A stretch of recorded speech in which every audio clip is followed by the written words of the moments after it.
The little girl's scream pierced the air of the elite rehabilitation center. Everyone froze, doctors, therapists, assistants, all except the janitor who dropped his mop and moved toward her with surprising confidence. Victoria Reynolds, the billionaire CEO, watched in disbelief as this man she'd never noticed before whispered something that instantly calmed her daughter. In the pre-dawn darkness of a small Brooklyn apartment, Ryan Martinez's alarm clock buzzed at 4:30. He reached over to silence it before it could wake his 10-year-old son, Lucas, who was sleeping peacefully in the bedroom across the narrow hallway. Ryan allowed himself a moment to gather his thoughts before pushing aside the thin blanket and stepping onto the cold floor. His movements were practiced and efficient, developed over years of early mornings in military barracks and later as a single parent. In the bathroom mirror, he saw a face weathered beyond its 38 years, deep lines around his eyes from squinting in Afghan sunlight, a jagged scar above his left eyebrow from the explosion that ended his military career, and eyes that had seen too much loss, yet somehow maintained a quiet kindness. Ryan splashed cold water on his face, ran a hand through his short dark hair, streaked with premature gray, and headed to the kitchen to start breakfast. The apartment was modest, but meticulously organized, a soldier's precision applied to civilian life. Ryan moved quietly, brewing coffee, and preparing Lucas's favorite breakfast. Eggs with toast cut into soldiers, a tradition carried from Ryan's own childhood. As he cooked, he mentally reviewed the day ahead.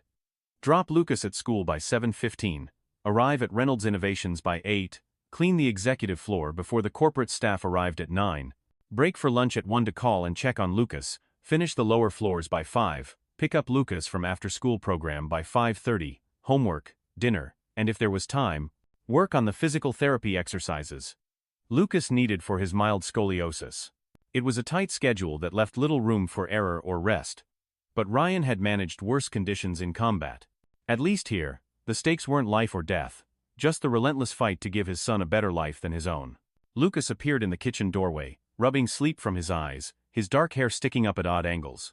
"Morning, Dad," he mumbled, climbing onto a stool at the counter. Like his father, he was small for his age, but there was an intelligence in his eyes that teachers always commented on. "Hey, buddy. Sleep okay?" Ryan asked, sliding a plate in front of his son. "Eat up. We've got to move a little faster today. I've got the executive floor. And Mr. Peterson gets mad if he sees me still cleaning when he arrives."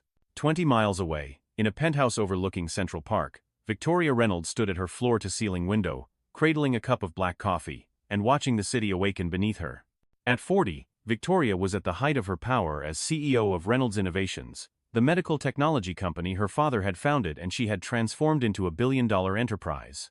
Her reflection in the glass showed a woman whose striking beauty was accentuated rather than diminished by the severity of her expression, her blonde hair pulled back in an immaculate chignon, her tailored charcoal suit perfectly fitted to her slender frame, not a detail out of place.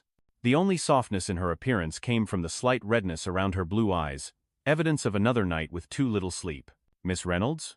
Her assistant's voice came through the intercom. "Your 7:30 call with Tokyo is ready." And Dr. Sharma's office called to confirm Sophia's therapy session at 10. Victoria pressed the intercom button. "Thank you, Diane. I'll take the call in my office." She moved away from the window toward a hallway lined with photographs. Her father cutting ribbons at factory openings. Victoria accepting industry awards. Newspaper clippings of breakthrough technologies. A visual timeline of success and achievement. But it was the last door in the hallway that made her steps slow and her expression soften. She pushed it open gently. 8-year-old Sophia Reynolds lay asleep in a specially designed bed, her blonde hair spread across the pillow like a halo, her delicate features a mirror image of her mother's. Medical equipment surrounded her, monitors, an emergency call system, and the wheelchair folded neatly in the corner. Victoria moved silently to her daughter's bedside, brushing a strand of hair from her forehead. Sophia's legs, thin and underdeveloped beneath the blanket, had never supported her weight.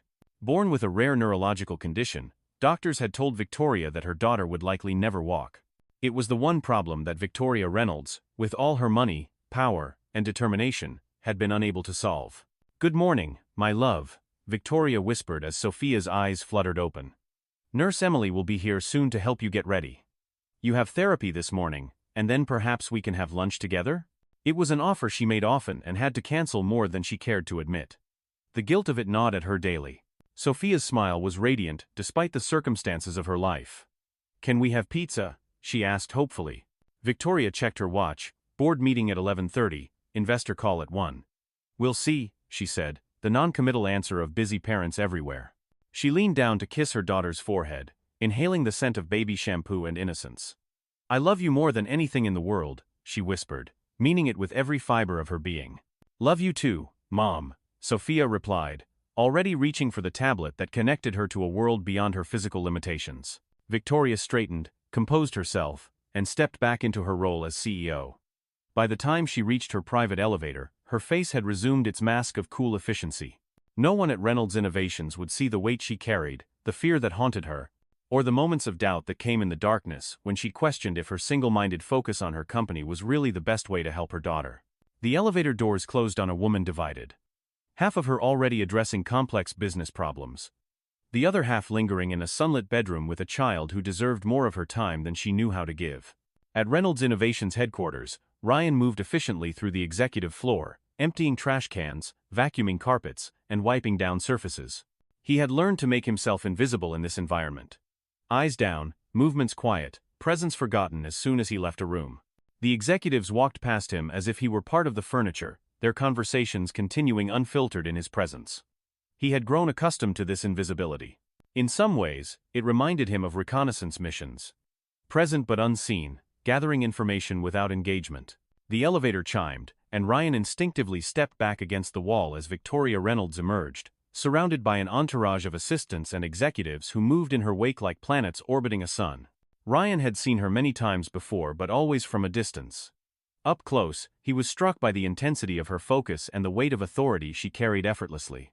She passed without a glance in his direction, but Ryan noticed what others might miss. The slight tightness around her eyes, the barely perceptible tremble in her hand as she gestured to emphasize a point. Signs of stress that his medical training had taught him to recognize. I want the prototype fixed by the end of the week, she was saying to a nervous-looking man in an expensive suit. The Jensen contract depends on it, and I will not lose $100 million deal because engineering can't solve a simple calibration issue. It's not that simple, Victoria, the man replied, struggling to keep pace with her. The problem is in the feedback mechanism.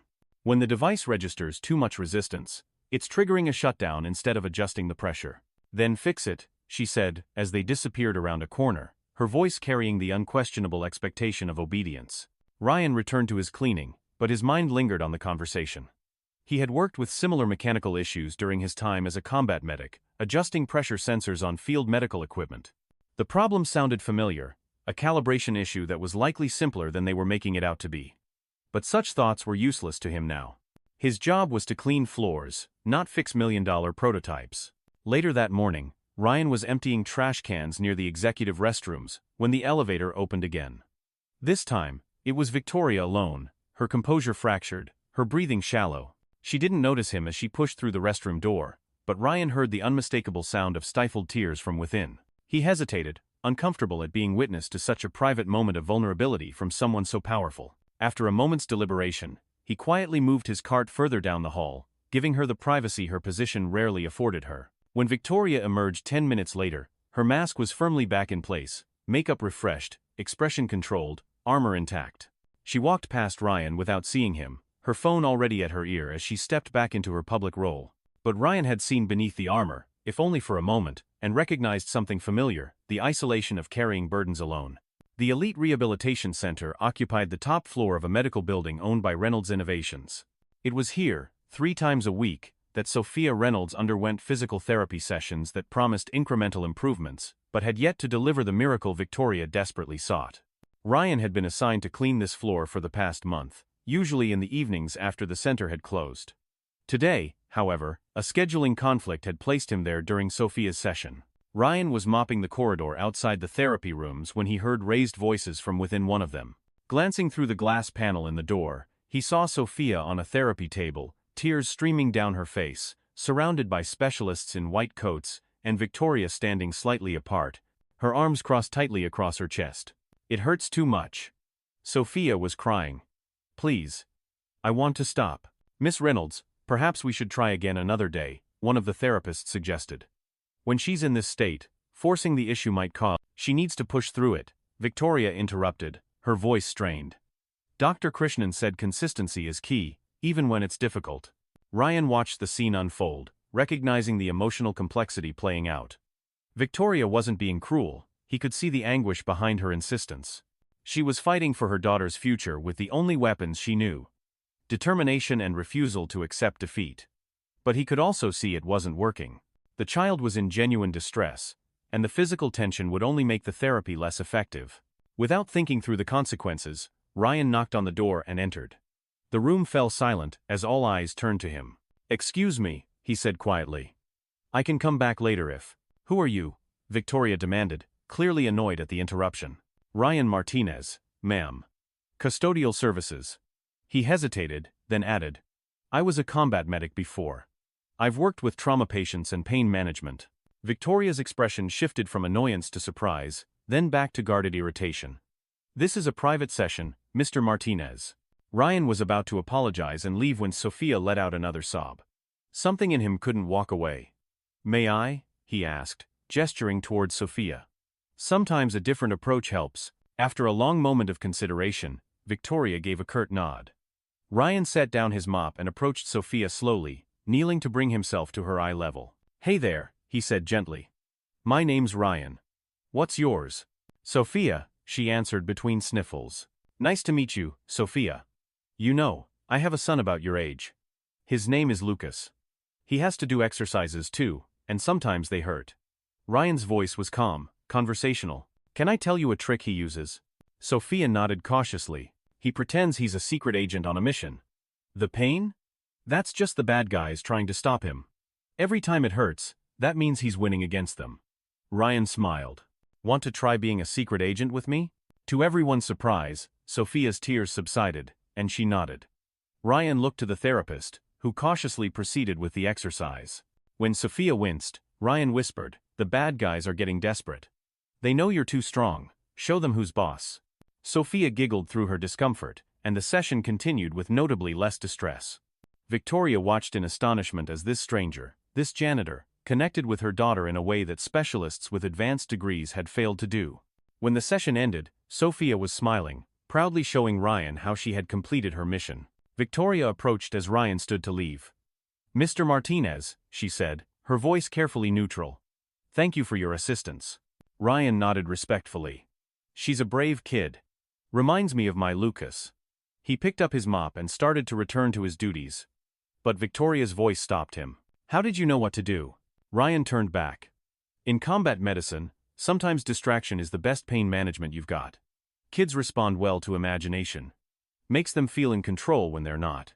Victoria studied him with new interest. "You were a medic?" "Yes, ma'am. 8 years.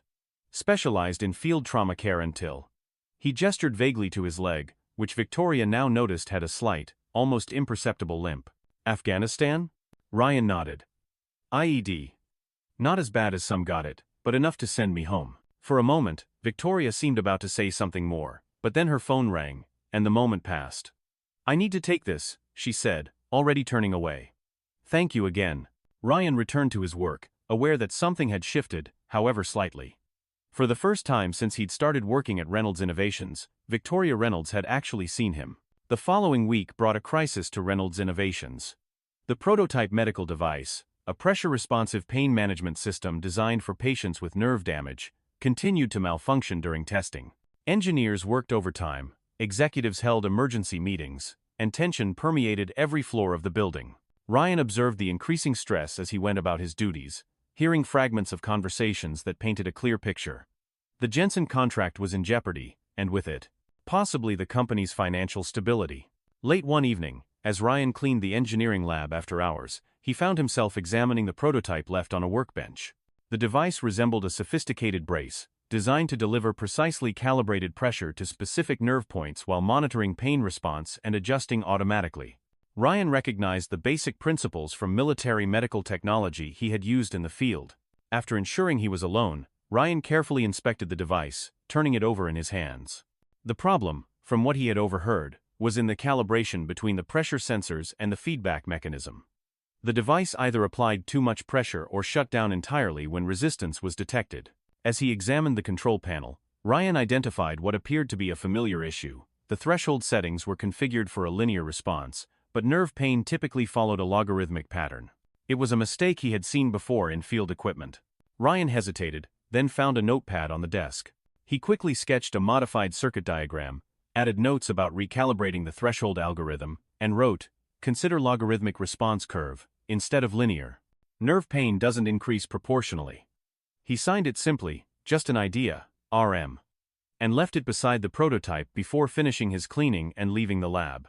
The next morning, Ryan was sweeping the hallway outside Victoria's office when he overheard raised voices within. "This note," Victoria was saying. "Where did it come from?"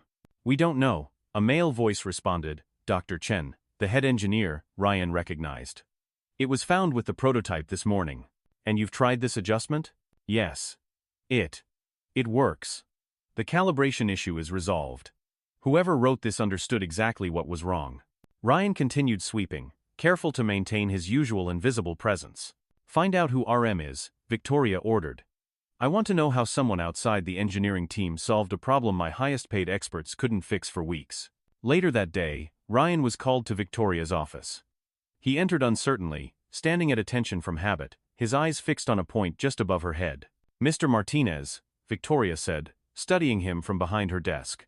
"RM, I should have made the connection immediately." She held up his note. "Did you write this?"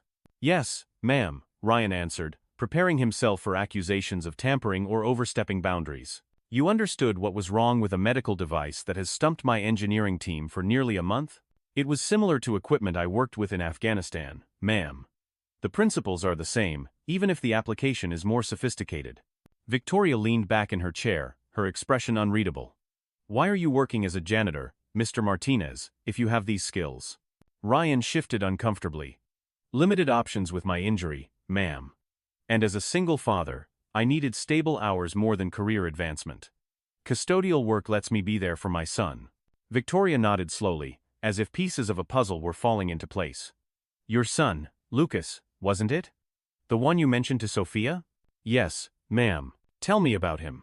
The request surprised Ryan, but he answered honestly. 10 years old. Smart kid. Loves science and building things. Has some scoliosis that needs regular physical therapy, but he's doing well." Victoria's expression softened almost imperceptibly. "And his mother?" "Cancer. 3 years ago." Victoria was silent for a moment, then stood and walked to the window, her back to Ryan. "Mr. Martinez, I would like to offer you a consulting position on the Jensen project. Your military medical experience provides a perspective my team apparently lacks." She turned to face him. "The position would include a significant increase in salary, more appropriate to your skills, while maintaining hours compatible with your son's schedule." Ryan stared at her, momentarily speechless.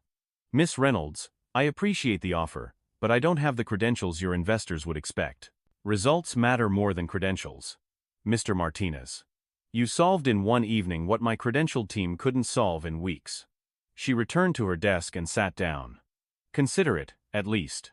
In the meantime, I'd like you to attend the engineering meeting tomorrow morning. 9 a.m., Conference Room 3.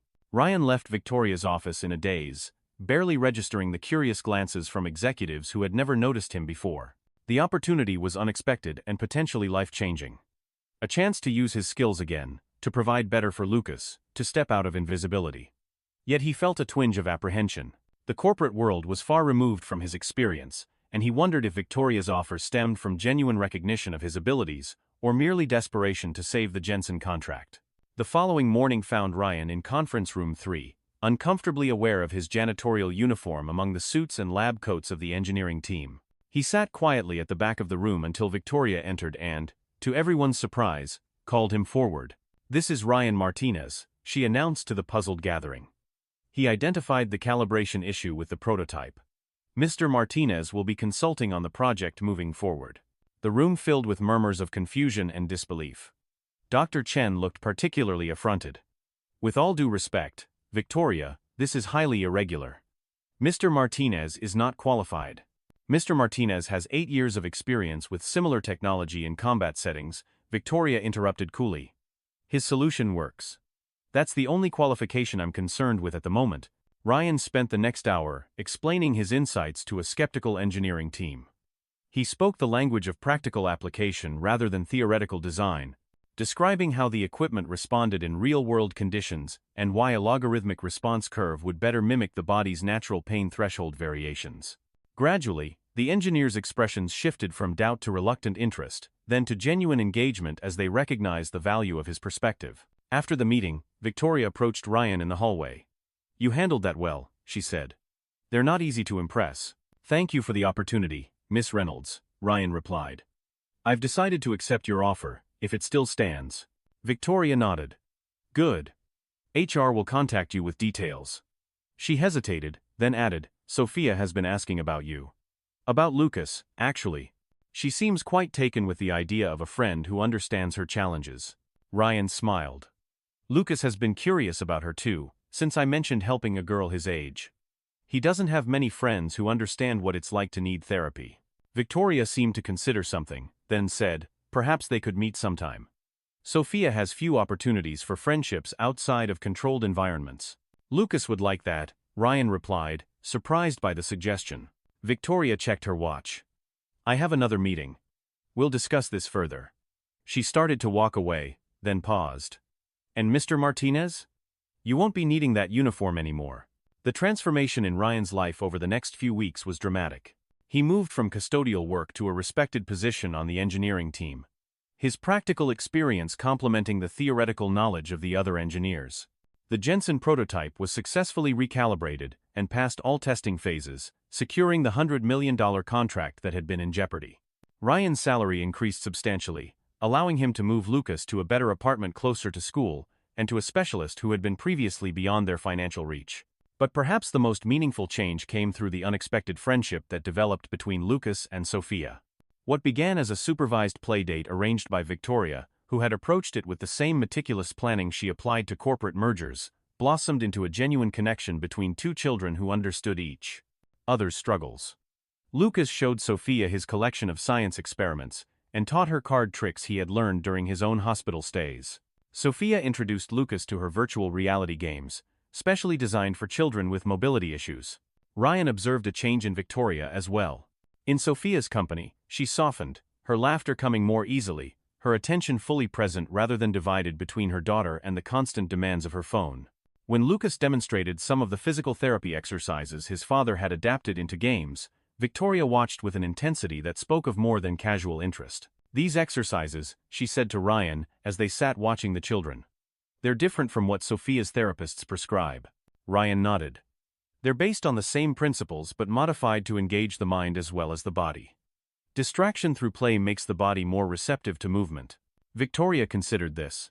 Could they help Sophia? Possibly.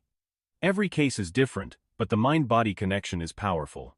"Show me," Victoria said, her tone making it more command than request. Ryan spent the next hour demonstrating modified exercises, explaining how he had adapted standard physical therapy techniques to make them more engaging for Lucas. Victoria asked precise questions, took notes, and finally called Sophia over to try some of the simpler movements. "It doesn't hurt as much this way," Sophia exclaimed after successfully completing an exercise that had previously caused her significant distress. Victoria looked at Ryan with an expression he couldn't quite interpret. Gratitude mixed with something more complex. "We need to integrate this approach into Sophia's therapy program," she said decisively.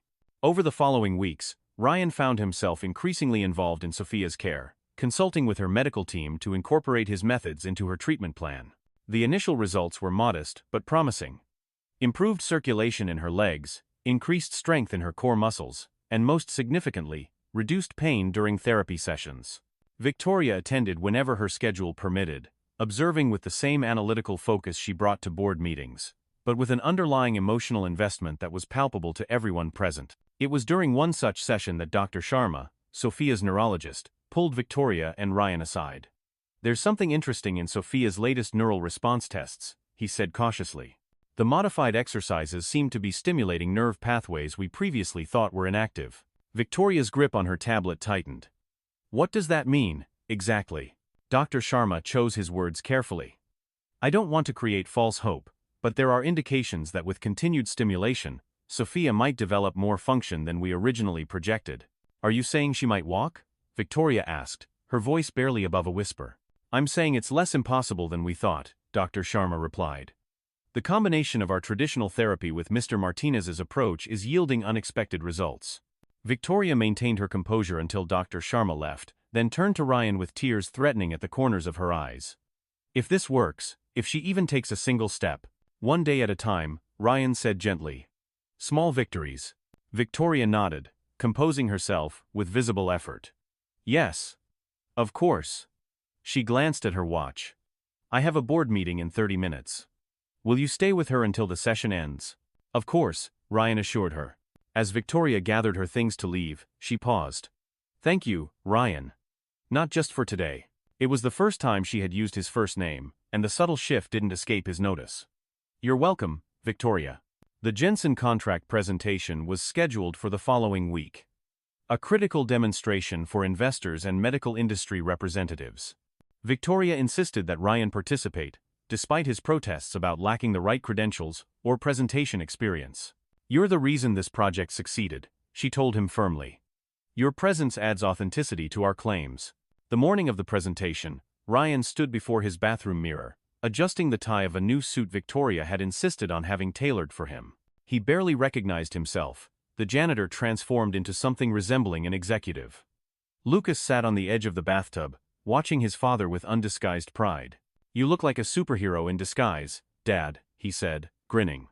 Like Bruce Wayne. Ryan laughed, ruffling his son's hair. Not quite.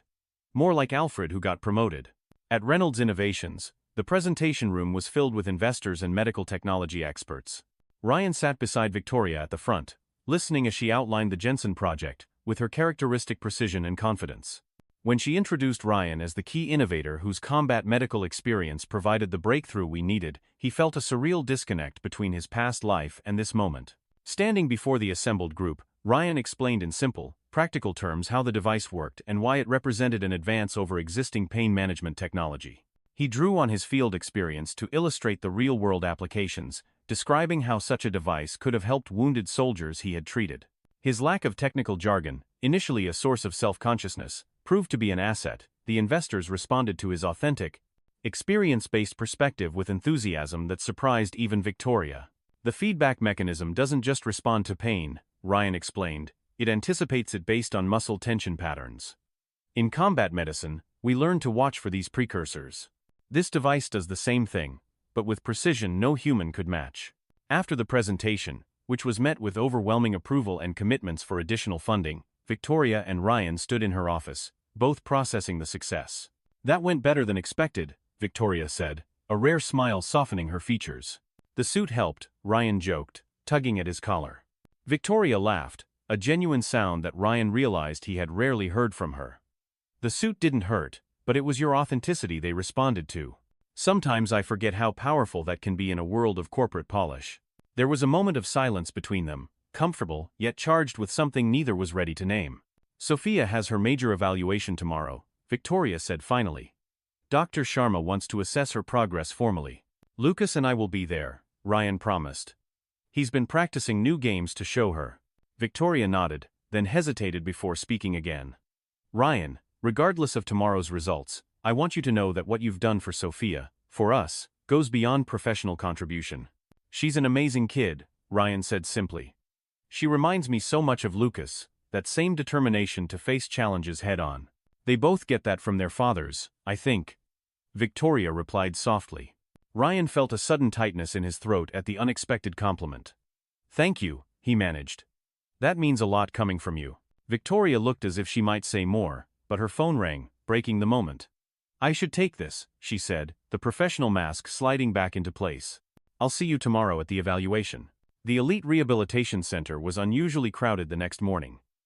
Dr. Sharma had assembled a team of specialists to evaluate Sophia's progress, and the atmosphere was one of cautious optimism. Ryan and Lucas arrived to find Victoria already there, pacing the waiting area with barely contained nervous energy. Mom's super anxious, Sophia confided to Lucas as they sat together, away from the adults.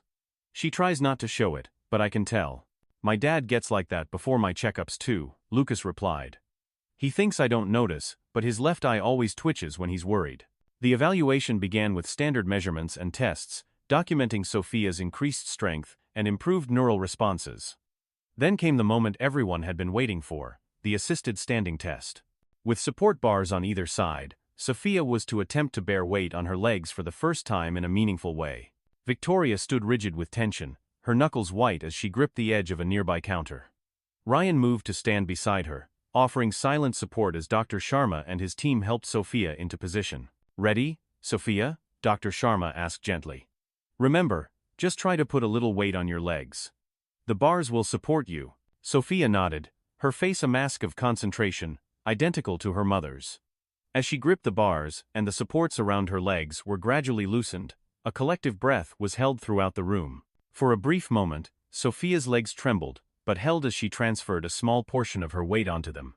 It wasn't walking, not even close, but it was more than had ever been possible before. The monitors showed neural activity where once there had been silence. Victoria's composure finally broke. A single tear traced down her cheek as she watched her daughter accomplish what medical science had deemed impossible. Without thinking, Ryan reached out and briefly touched her hand, a simple gesture of shared understanding. The moment was interrupted by Lucas's enthusiastic voice. "You did it, Sophia. You're standing."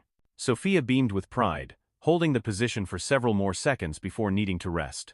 As the medical team exchanged excited observations and notes, Victoria turned to Ryan, her professional mask completely abandoned. "How can I ever thank you?" she whispered, her voice unsteady with emotion. Ryan shook his head. "This is all Sophia. Her determination, her strength, which she found through your methods, your encouragement." Victoria hesitated, then added, "Through the friendship you and Lucas brought into our lives." Before Ryan could respond, Dr. Sharma approached with his preliminary assessment. "The results are remarkable," he said, barely containing his professional excitement. "Nerve pathways we thought permanently damaged are showing signs of regeneration. With continued therapy using this combined approach, Sophia may eventually achieve limited walking with assistance." Victoria listened intently, asking precise questions about next steps and realistic timelines. Ryan observed her in this moment.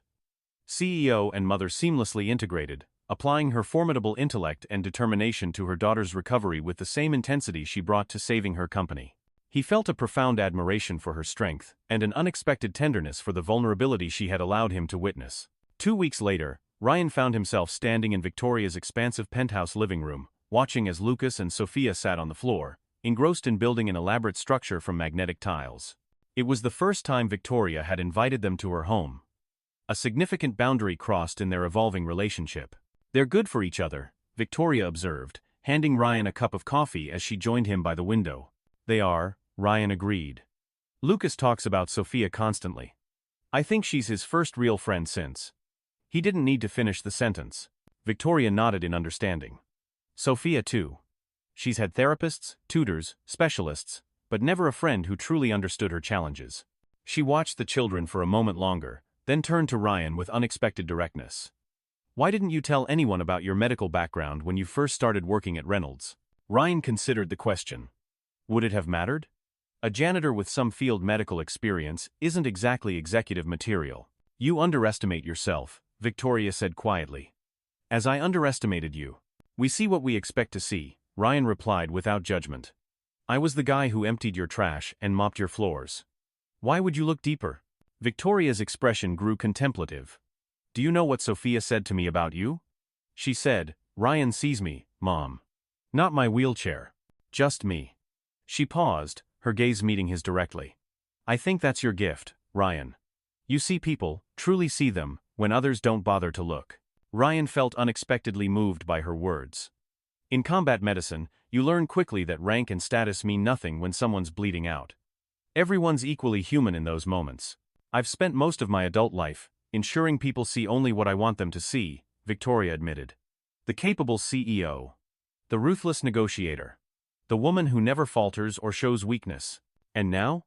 Ryan asked softly. Victoria's smile held a vulnerability he had never seen before. "Now I'm learning there can be strength in being seen. Even the parts I've always hidden." Their conversation was interrupted by Sophia's excited call. "Mom! Ryan! Look what we built." The children had constructed an elaborate castle with a working drawbridge mechanism Lucas had engineered. As Ryan and Victoria moved to admire the creation, their hands brushed briefly, a moment of contact that neither acknowledged, but both felt acutely. Something was shifting between them, boundaries blurring, possibilities emerging that neither had anticipated when a janitor first helped a little girl through a painful therapy session. 3 months after Ryan's solution saved the Jensen contract, Reynolds Innovations held a celebration gala for the official launch of the pain management device.